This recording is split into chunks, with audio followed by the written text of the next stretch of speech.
Podcast. It's Big Podcast Playbook, the marketing podcast for podcasters. If you want to grow your podcast audience, if you want to make better podcasts that will grow that podcast audience, if you want to make more money because you have a big podcast audience, this is the podcast for you. My name is David Hooper. BigPodcast.com is where I hang out.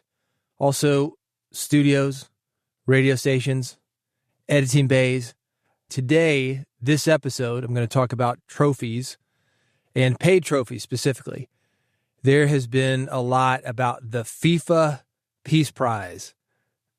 Didn't exist last year. Now it exists. The Kennedy Center honors. Also, because this is a podcast about podcasting, a lot of podcasting awards. Is it pay to play? Does it really matter? I'm going to talk about this.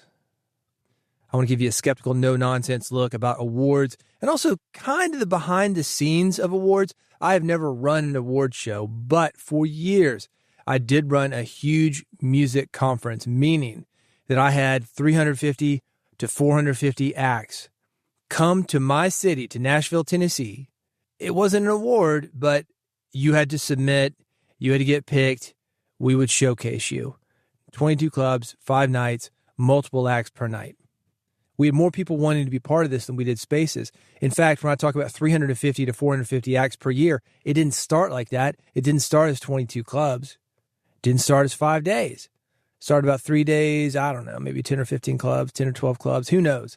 I don't remember it because it was a huge blur. I bring this up because it's very similar to awards. If you look at music business events, showcases, anything where you have to submit a demo, usually it's with a check, I don't know, 10 or 15 bucks, I think is what we were charging. And that wasn't for us to make money. That was for us to not have you submit 20 demos and think that you were going to game the thing or that getting a showcase was just random. So you'll often see a submission fee on something like a showcase or an award show. I have no issue with that. With that said, a lot of these podcast awards, they are very big submissions, some of them hundreds of dollars. You'll see it, the early bird entry, $259 per category, and there's 50 categories, and you can submit in more than one category. I know guys are spending $1,000 or more on these things, hoping to win one, and the reason that they're doing that is because they think it's going to get them listeners. They think that it's going to get them more sponsors. They think that it's going to give them more credibility. Like somehow the person at the award show coming off that mountain full of money that he's just made, walking down, bestowing on you this honor is going to do anything for your podcast. Most of the time, it is not. I'll give you a music example that does. The Grammy Awards. Why does that matter? Because it comes attached to a huge television event. You'll see awards that are basically sales awards, like a New York Times bestseller. Will that help? Yeah, maybe credibility. That's why I think most people get into these award shows. They think, oh, I'm going to get credibility. Maybe, if it's something huge. But New York Times, it's not for sale. There are ways to game the system. Yeah, they do it all the time. And once that gets out, then it loses credibility. Sort of like the Kennedy Center Awards. This year didn't mean as much as last year because they got a new committee, new people picking the award winners. Same thing with the World Peace Award or whatever it is. It's a made-up award, man. You and I could get together and make up an award right now, give it to ourselves, give it to anybody. Does it help? Probably not. And you've seen this happen because you look at people who do this. I won Miss Bumfuck County, also Miss Bumfuck County, USA. It doesn't mean anything. It's meant to sound famous. It fools some people, usually the people that are spending these submission fees. I'm not saying all awards are bad, but for some of these guys, it is simply a business model. They are cashing in on your desire to be legitimate. It's not every award on earth. It's the one where you're swiping your card to compete. Get in this category for $149, then get in additional categories for $99, that kind of thing. I want you to think about this. This is most podcasters, and you may be included in it. Most podcasters don't want a trophy. They want what they think the trophy unlocks. Sponsors, network interest, better guest, more money, a little respect maybe. That's how these guys are getting these high submission fees. You'll be respected. You'll get more sponsors. They're actually sales calls. They sell the dream. And one of the ways that they do that is they will say, submissions listened to by, they'll have some celebrity panelist up there, people who are being paid, and are not listening to every single submission that comes in. Maybe the top choices are picked by the intern. That goes over to the celebrity panel. Who knows? That's not guaranteed. Some people are going to do anything for a paycheck. They will put their name, likeness, signature on anything where they are being paid. Influencers, the kind you see on Instagram, they are notorious for this. Everything is for sale. Related to the Kennedy Center honors, Gene Simmons from Kiss. You walk in with a check, he's willing to license his name to you. In fact, he actually just sold the name and its licensing rights to somebody for about $350 million. He didn't care. He's not attached to it. The only thing he cares about, the only name that really matters, is the name on the check that he receives. If it's his, you are in. You know who doesn't care? Your listeners. They do not care. They're not that invested. They're not listening to you because you've won awards. They're listening to you because you help them, because you entertain them, because they've got a parasocial relationship with you. They like your content, not because of any awards you have won. Sponsors, they don't care about awards either. They want audience fit. They want consistency. They want reliability. They want your relationship with the people who are listening to you. Do you have the number of people they want to reach? And do you have the people themselves that they want to reach? Is your audience relevant to them? Are you brand safe? Is their association with you going to embarrass you? Think about your own behavior. How many people are saying they're award winning? How many people say they have the number one book on Amazon? They don't. The number one book on Amazon is the number one book of all of Amazon. Not in a category, certainly not in a sub category. If you want to stay up till 2 a.m., buy a bunch of your own book, you can be a regional or sub category bestseller pretty easily. And even on that level, staying up till 2 a.m., buying a bunch of your own books, is just like paying for an award. That skews everything to those who can pay. Let me go back to the music business conference I mentioned at the beginning of this episode.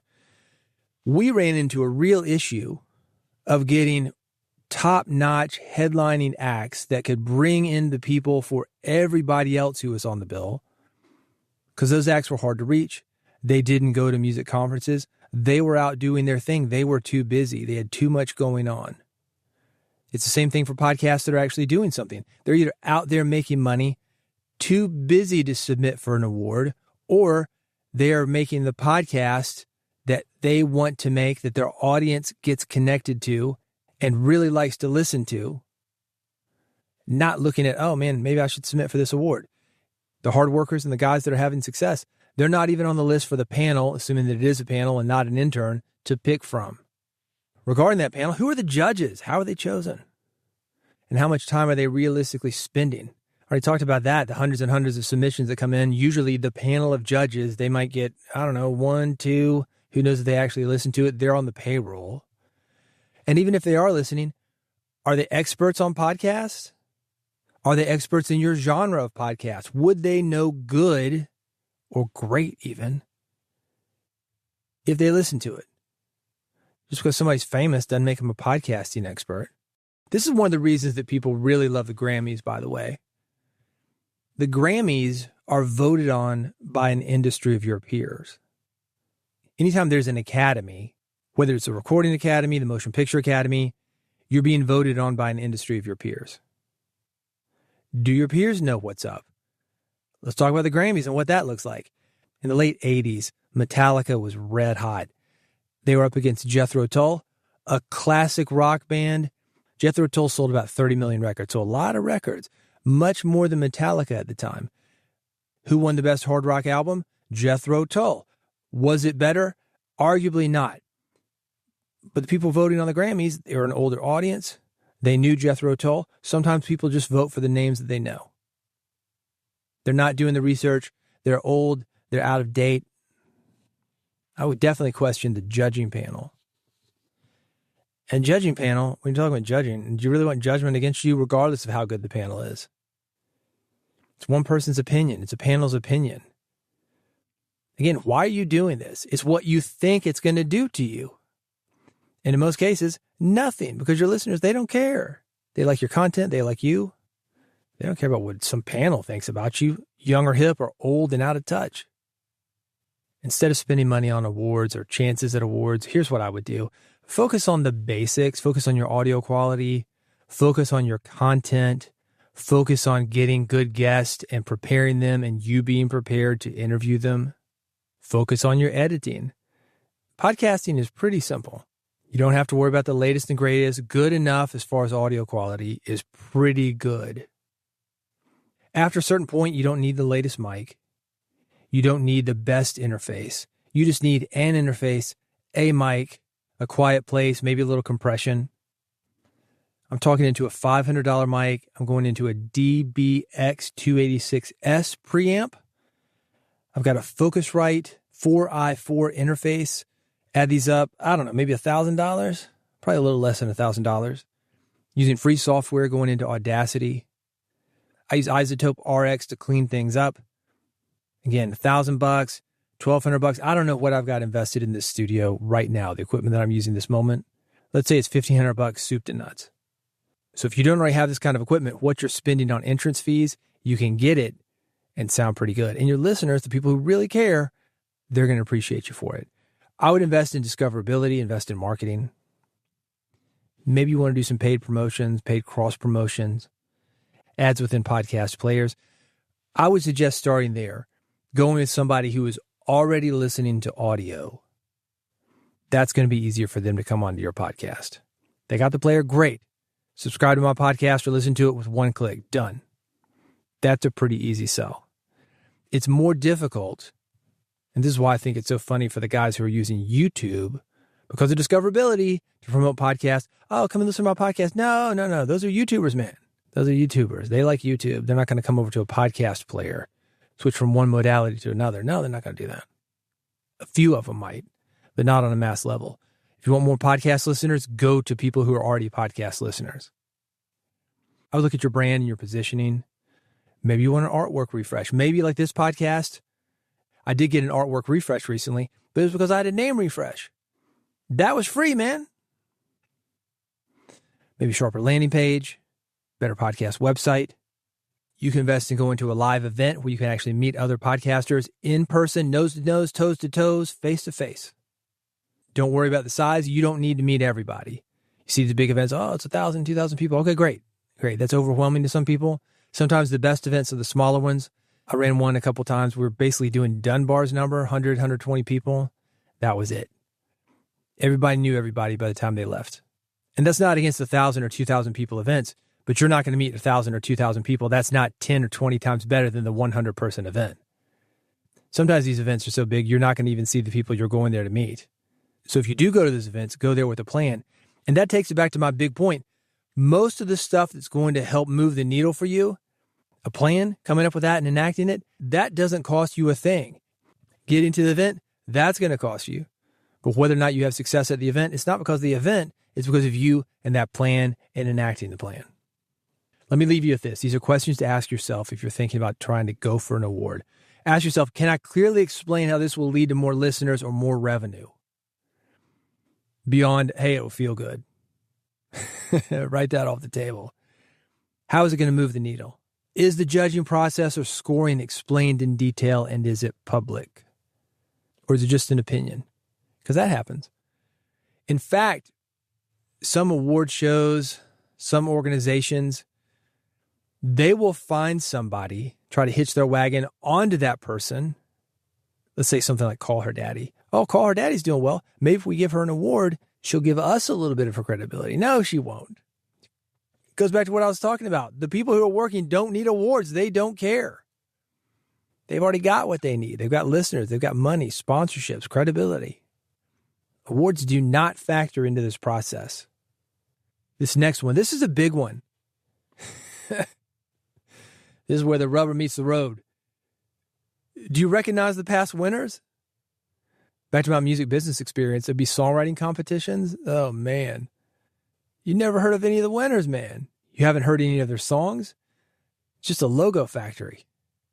Last thing I want you to ask yourself, let's say the entry fee is $300 or $100. Ask yourself, could I put this money elsewhere? What could I get for $100? How about an SM57, SM58? The payoff on that is huge. It's $300. These Focusrite interfaces, about $300. A DBX286 is preamp and compression and also de-esser and enhancer and expander noise gate. That's about $300. You can do a lot with a little money, and if you buy something like this, like a mic, channel strip, preamp, interface, that is going to give you an instant return on investment. The award show, probably not so much. I'm interested in your opinions. Have you submitted your podcast for an award and had a good payback, good return on investment? If you have, let me know. Have you submitted for a podcast award and lost all that money? Nothing happened, even if you won. I want to know that too. You can reach out to me at bigpodcast.com. While you are there, subscribe to this podcast. You can do that at bigpodcast.com/subscribe. I make it easy for you to subscribe. I've got an iPhone button, an Android button, and an RSS button. You know what's not on there? An award graphic.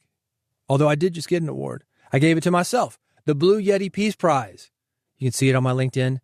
Find everything at bigpodcast.com, including how to work with me if you want to work with me one-on-one. You want to work with me in a group setting with other podcasters that are working just as hard as you are. I've got something called AMP, AMP, stands for Audio Monetization Program. You will find that at bigpodcast.com. Thanks for listening. Did you subscribe yet? Go there, do it right now before you forget. bigpodcast.com/subscribe. Make it happen, and I'll see you on the next episode of Big Podcast Playbook.